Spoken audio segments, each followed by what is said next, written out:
2, 1. Boost ignition and liftoff. And all systems are go. Welcome to the Lesbo and the Bean universe. Lesbo and the Bean. Latb. Latb. Where mixed martial arts and the UFC get silly. Big silly. Buckle up and move your tray tables to their upright position. And please, somebody shut that baby up. It's time for Lesbo and the Bean. Welcome back to the main card. We're going to have 5 fights in the main event on FS1. You were going to talk about something. Oh, there was a sneaky little peek. We told everybody, you were like, oh, I wanted to talk about, and I said, nope, they'll have to tune into the next episode. So, what I'm going to have to break down now that I'm on the spot. Oh, I thought you had something where you just, was it not real? It was the other delicious booty shots that Latb is championing Aljamain Sterling to do the Angela Hill challenge. Angela Hill had a nice booty. I'm just saying, I liked her pooter as well. Is this is hashtag no racist. What's racist? I think Angela Hill kind of looks like the best friend on The Handmaid's Tale. The Poussey from Orange is the New Black? Yeah. There's a likeness, but I don't... if you, like, broke the girl on the Orange is the New Black's nose... Even in the body, they got booty. Their bodies are booty. Very, very similar. All right. But yeah, go ahead. What is this today? We need to have some sort of Latb hashtag for Aljo to come through with this, because he's the one who brought it up himself. He brought it up himself. And what would be the harm? I'm just saying, what would be the harm? Latb Legion, we need to come together. Like, what is it? Aljamain's booty? Djibouti? Oh, no racist, Djibouti. I just meant Aljamain. I was trying to... Dang. It's getting thick in here. But... What about Sterling D's nuts on your chin? That could be a t-shirt. That could be a Latb t-shirt. Sterling D's nuts on your chin. It just rings. It flows so well. Oh, okay. So that, I thought an interesting thing going on, unless you have something else to tell Aljamain about his booty. That was... do you see everything going on with what Henry Cejudo said he'd kill video game playing, non-pay-per-view selling Mighty Mouse? Been there, done that, homie, and you got dropped with knees. You can't come at him in that avenue. You have to come at him like, okay, I'm gonna come back, but you got finished. I mean, it wasn't decisive. It wasn't even close to a fight. Horiguchi went to the 5th round last second. That's a close fight. Getting finished. It's just the wrong avenue. Henry Cejudo, you need to come at it up just like, I turned it around, I'm whatever, but you beating other guys doesn't mean that you're all of a sudden as good as DJ. It just means you're better than those other guys. I don't think that's Henry Cejudo's personality, and I think be who you are, dude. Don't try to take a route of... Heel. Yeah, it's not you, dude. I agree. Not you, dude. Talk about your gold medal. Get everybody drunk at Alpha Male. And stay in your lane, homie, and that's not your lane. It just... You've been doing it so many other ways. But, getting back to the main way of the Latb here. And we're getting... Also, before we get... Can we say happy birthday to The Damage, Darren Elkins. Moneymaker through and through. The Damage definitely coming through. Giving him a little birthday love. Just a little birthday love. Birthday love. So, coming through with the funnest part of the night, we have 5 cards. Starting out the main event, we have Vincente Luque, 170 pounds against Chad Laprise. Both of these fighters, long careers, coming off of 2 independent shows. One out of Canada, where he won the show in Laprise, and Luque making a showing in one of the Latin America series. And Luque probably would have won if he didn't have Usman on his own team. It was a tough... And now they're training together, so we've been high on Luque just through osmosis of Usman giving him all sorts of credit and showing it. Luque is dangerous on the ground, has a killer darce, strong hips, can stop a takedown if he wants to, and striking is evolving. But we did see in his last loss against Leon Edwards, hips. He does have strong hits and a good jawline. So I think Luque's handsome. I stayed by my statement of having a good jawline. But the other okay jawline comes in with a Canadian 13-2. Only losses coming in the UFC. Laprise winning the show again. His losses in the UFC were to, who are we here? Ross Pearson in a split decision. And he's been on a 3-fight winning streak since then, beating Brian Camozzi, Tibau Gowdy, and Gegor Bufando. All three of those guys are not UFC caliber to me when I say them out loud. Think about it. All of them. You're not. I know. We made some money against Laprise. Against I think the other finish that was in there for Laprise was at a higher weight. I don't know why it's not pulling up for me, but I made money against Bufando. Everyone in America. I had Bufando too because everyone in the world. I had Laprise. Can't take a punch. I believe it was Thiago Santos knocked out Laprise with that power. Thiago Santos? That gorilla? He can knock out anyone. He does do a lot of people. So Laprise showed some of the chin issues that I believed were there. I had Bufando, even though I hate Bufando as well. Laprise ended up withstanding that strike, taking the barrage, using takedowns, and a good game plan to get Bufando to the cage and finally wear him out to finish him. But we know what we're giving Laprise.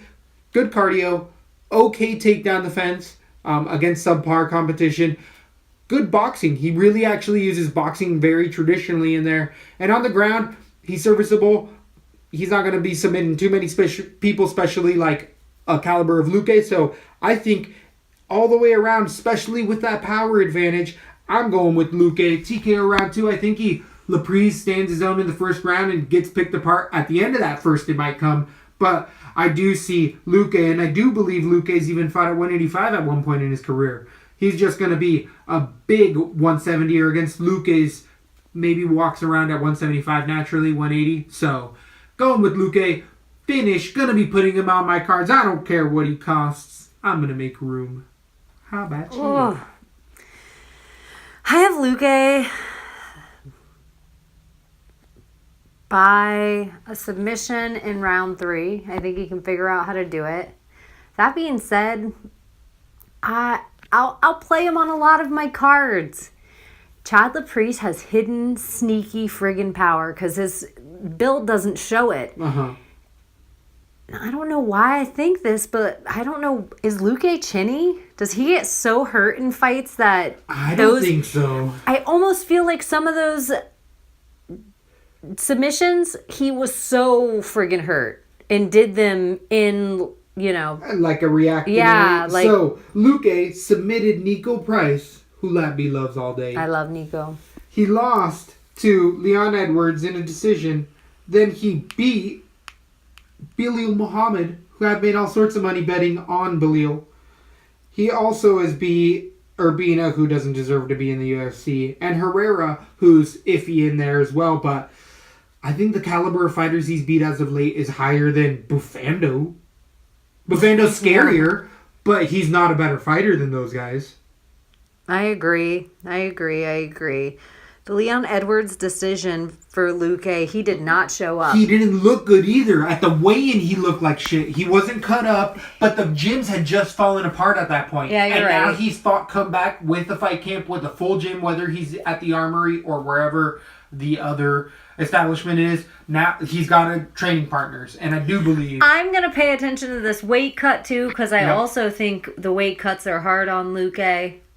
I got Luque submission round 2. I'm going to put him on 75% of my cards. But I think Chad Laprise can throw and catch. He has good hands. I think it's just nerve-wracking. Good point of view there.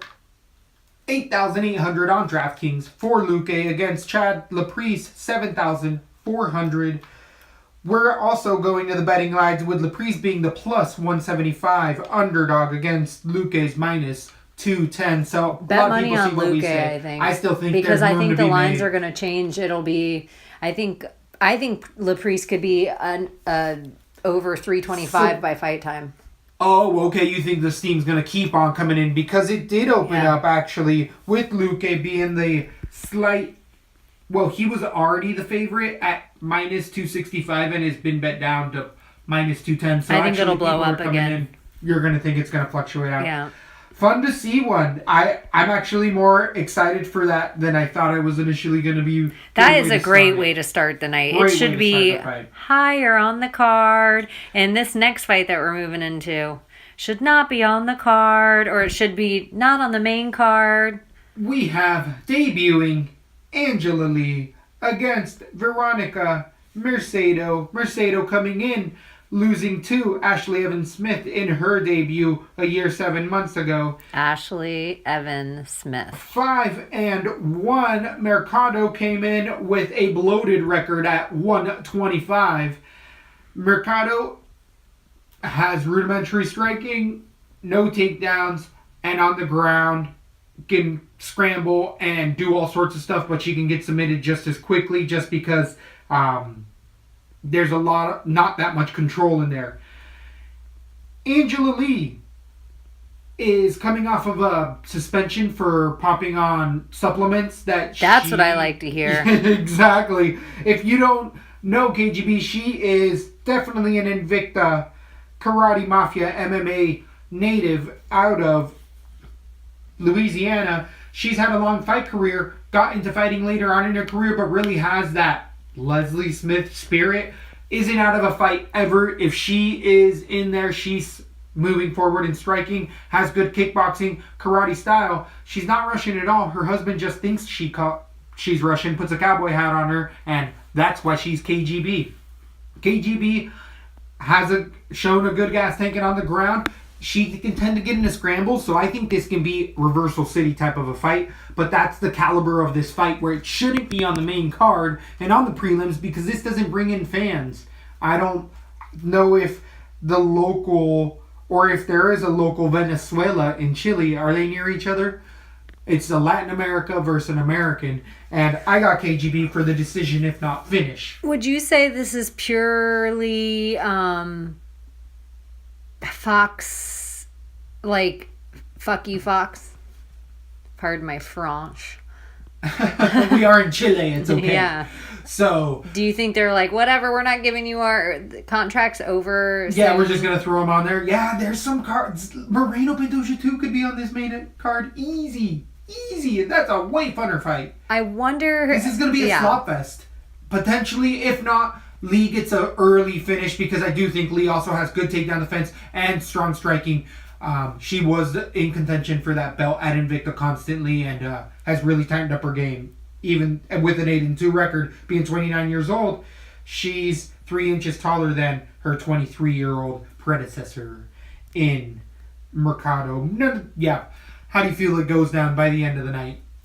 I think it's going to be a technical knockout in the third round, cut by death by 1,000 cuts by KGB. I just think, and no offense to Mikado, she hasn't fought in over a year and a half.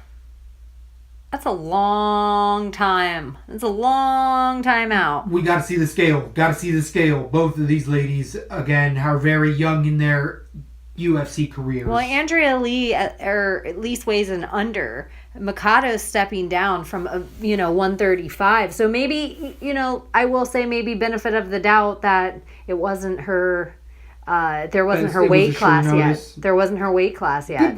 Good point. This is going to be at 125.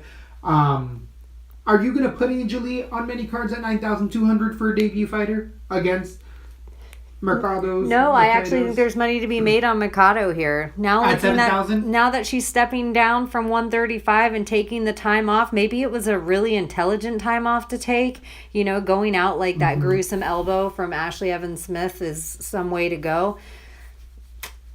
Thinking that she could have been in the wrong weight class because it wasn't available yet it's a lot to be said now, especially that we're seeing everyone that's weighing in over. What's 20% of your purse if you have a W on your record? Right. So I think there's actually, even though I have Lee KO round 3, I think I'm curious. So the betting lines are actually minus 330 Angela Lee against the plus 220 or 270 for Mikado. Angela Lee is again that 9,000. How much percentage are you going to put her on your cards? None. Maybe 0. 1. Maybe 1. Maybe 1. Yeah, I think you're. Or is this that's just the right them call. putting Angela Lee on because they like her look, they want to show her out, and they're just feeding her somebody that, here, you say you can make this weight, perfect, because if you notice, they're like trying really hard with putting a South American in every fight, Yep. which we like to see here. We do. It's interesting. It's a curious fight. I'm not going to play either. I just could see myself filling with Mikado more, I'm not going to fill it. Maybe they'll both be on the same amount of cards. Maybe 1. Just to... Yeah, that's a scary fight. That is a scarier fight that I think people are letting on. That weight cut is going to be a big factor. On to the 135 bantamweight division, we have Guido Canetti versus Diego Rivas. Hey! We have a match that did not happen in the Team Latin America. Both of these guys have been on the same cards multiple times, and they're finally meeting up. It's kind of like they're having a tournament without officially calling it a tournament in these Latin America shows, and then they base them against the other American fighters. But either way, we're coming in with a 7-3 Argentinian Canetti losing 4 of those 3 fights. because they were on the UFC, they call them exhibitions, so it's an L even though it doesn't count as an L, but he left the show on a loss. With Rivas, he actually made it, I believe, to the end of the show and ended up winning, or he lost to a submission, but has come back since then and rattled off 2 wins against Noel Lahat, which was a flying knee over 2 years ago. He's had a few injuries as well, I think surgeries. Been fighting out of Kings out of California, moved his family up there I believe now, and he last lost to Alberto Quinones in a decision, also going back to, I believe he has family issues with his kids as well. He's in the Vera, Ray Borg, Joe Lozon. What other fighters you want me to give you out there? They're all having issues, unfortunately for them, but I think he's in that boat in some form or fashion. But with Canetti, he's 38 years old. He's been aging for a while. It showed years ago on the show. He's been aging for 38 years. For 38 whole years. In an MMA math? That's a long time. That's Chuck Liddell. That's some Latb with mysticism right there for you. So, Canetti always I was adding it on my invisible calculator. Like, I was partially pushing buttons and partially writing. Like, I should have just written it on. That's how advanced the logic it is. Yeah, it's like a clear screen. Floating numbers. Do you see? It's Bill and Ted's Excellent Adventure 3. That was just for the YouTube viewers if you haven't checked us out over there yet. Don't pay attention to the progression of the video of the last few shows. If you don't know what I'm talking about, whatever. You can look back if you're bored. We's growing. We's growing here. Right. With Canetti's limited gas Oh, tank, I forgot. We were talking about Canetti. Yeah, he ends up usually going down to 2 to 3 punch combinations, if not 1 by the end of the 3rd round. Every single fight he's been in, it's usually where he gets outworked. And his first rounds aren't that explosive and dynamic. He can pull flying knees out of nowhere, but they're very telegraphed by the time he does that. And Rivas, even though he lost a decision and was outworked, I think the gas tank affected him because it was in Mexico City and Quinones was there for a while where he came in. Being a local Chilean, there's going to be the biggest pop of the night is going to be for Diego Rivas. He's going to be flying in from America, but I believe that Our Time MMA and Canetti's ATT as well affiliations. I got Rivas, TKO, round number 2, maybe 3, but there's no money to be made on Canetti. There's going to be a big favorite here for a reason. Who do you got in this one?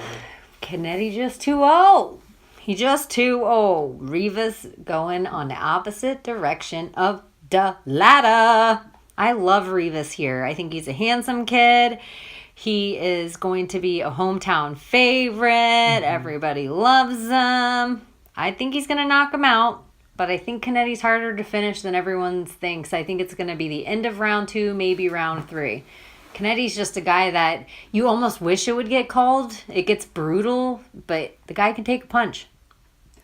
So, I'm going to put Rivas everywhere. I have KO round 2, too. Interesting lines here. We have Diego Rivas at a minus 155 against Canetti's plus 135. I think that this is a line that you can throw all sorts of money at. This is one of those that lines off and in the benefit for the better. I think Rivas runs away with this easily. And plus 155, this should be, to me, this I would think was in the 300 range compared to all of the other bouts that have been along the way. I thought so too. I thought this was I thought this was the one I was definitely picking a favorite. I mean, it's a favorite. It's a favorite, but wouldn't you say this should be like 300-400 favorite? So, at least 250. At least maybe 350. 8,600 on DraftKings against Canetti 7,600. I'm going to be putting Rivas on 90% because you can't do 100. You got to put it on most because MMA is a hell of a drug. And you'll get a hangover sometimes. You'll go crazy. I do. I like drunk. Rivas everywhere here too. I like him in a lot of spots, even for his 8-6. I think he can pay that out by the end of the night. The interesting other bit of news that we had in the local American politics, this is going to affect us a bit more. We had seen some amazing news as of late. Sports betting in the federal courts is being allowed, and this is a game of skill. You do have to know what you're talking about. You do have to do the research. That's why you come here at Latb and get this type of stuff. But the government's on our side, and we will be playing DraftKings legally in the States. Just so you all know if you haven't heard. I believe we did retweet this. Yes, we did. So find it on our Twitter if you haven't by now. But on to... So Rivas is a money maker. We both at think minus so. 155, easy. On to another fun one. We go at light heavyweight, the biggest guys of the night so far. 205. We have Jared Cannonier against Dominic Reyes. Reyes coming in with all sorts of hype, being 8-0 against Cannonier's TSA worker 10-3. Though 34 for Cannonier at these heavier divisions, they do tend to get a little bit of more length in their MMA careers. And Cannonier has really come into his own. Has always had crisp boxing. Here, the bean's always been on Cannonier's side with that boxing. Had some tougher bouts as of late, losing to Jan Blachowicz in a decision, which we all know is a hell of a fight. And also losing to Glover Teixeira, where he was a heavy favorite, but knocking out the people that he has to along the way with that crisp boxing as well. Dominic is a young 28 years old, coming out of California. He is 6'4" and long against the 5'11" Cannonier, but Cannonier's come in with a little more of a gut. He's actually been pro full-time now, where Dominic has been pro since for the last few years now. I think he's partially worked. He's been a full-time fighter. 8-0. The UFC has shown all sorts of highlights. He throws frying knees, beautiful elbows. He'll frying ones. They'll. You can put an egg on them, and they're like your brain on drugs. But he definitely comes with the craftiness, and the gas tank we haven't seen all that much though. With those 8 wins, a lot of them do come by submission because he hurt some. I liked Kimball in that last fight. I thought Kimball was going to be able to drag it into a dirtier fight, and Reyes put him out before there. Showed the dynamicness of Reyes' striking. He really is. I don't want to call him John Jones because he's tall and gangly, but he does a lot. He uses his length in the same way, which we know is a good technique. He catches that hand, throws the elbow over, throws a lot of flying knees and uppercuts, and with that length, he just has pop on them, and it doesn't look like he throws them that hard. But Cannonier will put you down with a punch. He will sit you down, put you to sleep, and he can swarm on you. I am really, really, really close to picking Cannonier in this. I'm waking up and going with Reyes now in the second or third round, if not decision. But I could see also this being a dirty split. Cannonier pushing him up against the fence. the entire time, because that's how you stifle these Reyes flashy guys. You got to get into a clinch fest, and we haven't seen anyone able to do that yet. So I do see an avenue, and Cannonier's gotten better since that's his share of fight in his dirty boxing. Oh, I got Reyes TKO round 3. Find it. I don't know what to do on that. This one. No, This is close. I agree. I don't know what the lines are at all, but I'm guessing that Reyes is going to be some huge favorite. Yeah. And I think Cannonier is the guy to make all He's gotta- He doesn't throw a lot of punches, and if he does have a finish, it usually is from a nasty ass elbow. He has something sneaky going on. He's just been into those later rounds more, and he's been into those later rounds with vets. Like Jan Blachowicz losing in that fight. Jan's one of those fights that... He's a grind fest. I think we've picked him as the Leslie Underdog pick in that time. And he's come through. And now everyone wants to jump on a hype train, and I like everything about Dominic. I like that he had, a submission in his bag. James Cannonier just seems to... I have Reyes' decision right now, but I like everything you're saying. I don't know what Reyes looks like in later rounds.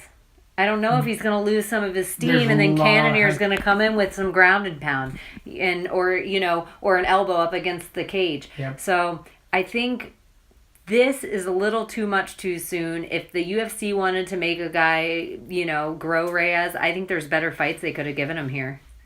So, for 9,000 against the 7-2 Cannonier, are you picking Reyes on your DraftKings card? I think I gotta stay away at 9,000. It's not a guarantee for me that he finishes. Cannonier's that I might tough. have him on one or two cards, 3. Who, Cannonier or Reyes? Reyes. I think either one. Because I see a value play. I actually see more of a wager gauger on Cannonier. Potentially. I know, I just don't like him winning a decision. It is in South America, even though Reyes is out of California. Yeah, he's Reyes Latino. just looks like a big And Ponzinibbio. Cannonier looks like a brother, so there's no way around it. But the betting lines are actually in Reyes' favor as well at a minus 255 against the plus 215 Cannonier. Ooh. I could see a couple parlays of some of these underdogs Cannonier being in there. You might not win it, but if you do, you're going to win big. That's an interesting play for Cannonier. It could be a grind fest. Close one. The lines are off on that That's closer, I agree. Yep, the lines are off. So, interesting. To the co-main event we I go. could change to Cannonier by weigh-ins. We got to see those weigh-ins. Oh, you guys... I can't promise anything, but if shit's crazy at weigh-ins and we both end up changing a bunch back and forth, we might do a little short show, just the picks. So if you should follow us on YouTube if we don't, because otherwise that doesn't get released on... we can't go to the studio in time. Yeah, that doesn't get released on the iTunes and the SoundCloud. Where it's more of a slideshow and it shows us our picks to some good music, alternative music. So just a little FYI. So, to the co-main event, we go with Alexa Grasso versus Tatiana Suarez. In a 115 bout, Suarez coming off of the show, having all sorts of accolades, being 5-0, perfect in her professional career, last beating Viana Pereira. Grasso also coming off of a long career at 10-1, her only loss coming in the UFC to Felice Herring in a decision. Big underdog for Felice there. Though Grasso came back and beat Ronda Marcos, and all these women are in the same boat. Tatiana Was Suarez, Felice our underdog? I think she was our Leslie Smith, or do we disagree on that one? It might have been a different Because that was one. her first fight in, and you were high on Grasso. I was big on the train, and what Felice showed us was the wrestling, the takedowns. Even though Grasso got up multiple times over, she was taken down and outpositioned at times. Even though I love the spirit of Grasso, where she didn't ever stop moving, she never gave up committedly to anything. But Suarez has that better, more aggressive top game than Felice Herring, and I'd say she has comparable takedowns to Felice Herring. And Evil Twin is all over Grasso in this fight. What? All over. What? He's been trying to convince me for a few days, and We did see Marcos. The fight that he's playing most into is Marcos and Felice Herring have also good takedowns. So does Marcos. She came in, Iranian wrestler, and has shown her takedowns are different than Felice Herring's. Felice Herring has just different entries, and once she's on the ground, it's also different. I feel like Suarez is more of the Marcos with more advanced top pressure, and she can hold Grasso down better than Felice Herring could, even though it's differently. I like Grasso if she's standing. I think Grasso wins a decision, death by 1,000 cuts, because she has a cleaner boxing and the gas tank to go there. Suarez does slow down a bit more, and it's going to be a 1-1 fight. This is going to be a dirty-ass split. I am going to go with Suarez decision. Think Evil Twin might have the value is there if you want to go with a decision. Maybe it's I can't even say local favorite because both of these women are coming in, both of them being Mexican fighters in Chile. I think Grasso could be a live dog, but I am going to go with a dirty split in Suarez. How do you feel it goes down? Looking at it, again, Grasso's competition is so much unbelievably better than Suarez. I like everything I've seen that Suarez has thrown out so far, and I like where she's going. I like all her tools. I like all this. I don't know if I've ever picked Grasso yet in a fight, and so this is going to be... I know for a fact I picked Ronda Marcos in the last fight. I know I picked Felice Herring in the fight before that. I do not even know about Heather Clark. I don't know about that fight. I might have picked Grasso in that fight. I don't even know who Heather Clark is. Sorry, girl. Heather Joe Clark. She was the ninja girl on that season. That always loved the ninja blender. Ronda Marcos is a grinder. She did not lay any punches hardly at all in that fight, and she doesn't even near have the power of Suarez. I like Suarez's combinations better. I like her boxing better, way better. But Felice can put together some combinations, and she actually looked amazing in that fight. So I just like the fact because Felice can finish women. Grasso did make it all the way with Felice in her second fight. I'm going to go Grasso decision here. Woo! On the Evil Twin side. Going to the dark side. Lesbo. Congratulations. How does you it know feel? what? Amanda Bobby Cooper, a win over Amanda Bobby Cooper, a 1-1 Bobby Cooper is your best victory. Good point. But she did look really good in her last fight. I like everything Suarez has. I think Pereira is a much better fighter than, as you're saying, Bobby Cooper. Yeah. I would agree. Yeah, with Amanda that. Bobby Cooper. But Felice Herring going all the way with Felice. And I remember Grasso being hurt in that fight. I'm going to go with Grasso decision. I think she ekes it out. I also see a dirty split. So, again, the wager gauge I'm thinking is actually going to go Grasso at 6,900 against Tatiana Suarez 9,300. That's overpriced. Don't you think that Suarez, the submissions that she has pulled off, though, she is not going to be able to pull off on Grasso? I would like to say that I've seen Grasso be able to not submit girls or get there, but be able to at least defend a lot of that stuff. I think there's money to be made on Grasso. She doesn't throw a lot of punches, though. Plus 440 for Alexis Grasso against the minus 558. The line is off again in this bout, and it's to the bettor's favor if you're leaning with Grasso. I think that there is valid points. Lesbo has some, so does Evil Twin, I dare say. I don't know, though. The Tough House is no slouches. So Agreed. It's like, who has had better, just the constant competition. Whew! Because you can't look really back. You actually know all the people that Suarez has fought. I have Grasso decision right now. I think I can wake up tomorrow and have Grasso. Think we're going to have to wait for weigh-ins as well because we do have these women traveling, one from America, one not. But all this stuff is starting to matter more than we initially thought, especially in this day and age of the MMA world. To the main event, though, we go. We finally got there. We have a longtime veteran, legend of the sport, Damian Maia, Jiu-Jitsu master, if we've ever seen one use Jiu-Jitsu, Brazilian Jiu-Jitsu, to win more fights than anybody, against Kamaru, the Nigerian Nightmare, Usman. And if you know anything about Latb, you know kind of where we're going to have to go with this, but this is a short notice replacement. Ponzinibbio did fall out of this fight due to injury. Damian Maia was the only person willing to sign that contract. A lot of people have been asking him nonstop, do you know that you're a minus 400 underdog? And he's like, yeah, I've fought enough guys in the world. Like, this isn't going to hurt his career. A lot of guys, it's going to hurt their career. And unfortunately, that's also a day and age we live over for MMA right now. Yeah. It's tough. It is. It's a tough world, but the reason why you can't, this is an also offline, is because Damian Maia plays right into where Usman plays into. Usman being a 12-1, only losing a decision ever in his career. He uses his wrestling and grappling, but as of late, his striking's really started to come together. Damian Maia coming in with a 25-8 record, getting 2 losses in a row against Tyron Woodley, and last losing to Colby Covington, where it proved that bad takedowns lose fights. He wasn't able to get the ground where he needed to. Colby Covington kept it up. 8 few strikes, Colby did, but there was no power on it. It was superficial. Colby handedly won that fight, and I think Kamaru Usman can do that times 3. I think a lot of people see that as well. Would you say times 30%? Probably about 30%. And I think it's going to be more of the same.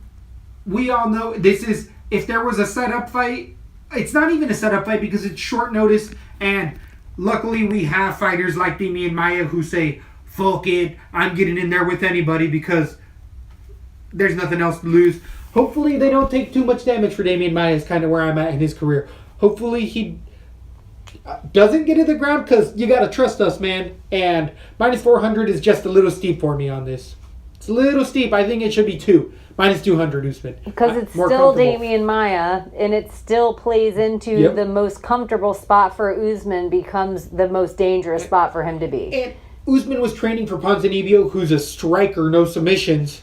Probably was getting ready for him for a couple months, and then 4 weeks, you have to go against a master. This is an awful matchup for Usman. This is not a good. Usman plays into this if he ever wants to take it down. If you go the Colby Covington / Well, the tough Woodley part fight, about it is Colby, whatever, and Woodley, and because he came off the comment of the 30%. This is going to be another non-exciting Usman fight. Yep. And people are going to be bummed. But, fact is, in Damian Maia, for all intents and purposes, a 185er fighting at 170. So any of the size advantage, Usman's not going to have here. This is just really dangerous. I do think Usman is better everywhere than Colby Covington. So I do think he can eke out a decision. This is a 5-round fight, right? Truth. We know Maia's gone 5 rounds. Is this for the interim? Was that Ponzinibbio Usman, or was there no interim contention? I don't think there was. No, there isn't. Ponzinibbio was a better fight for Usman to take. Yep.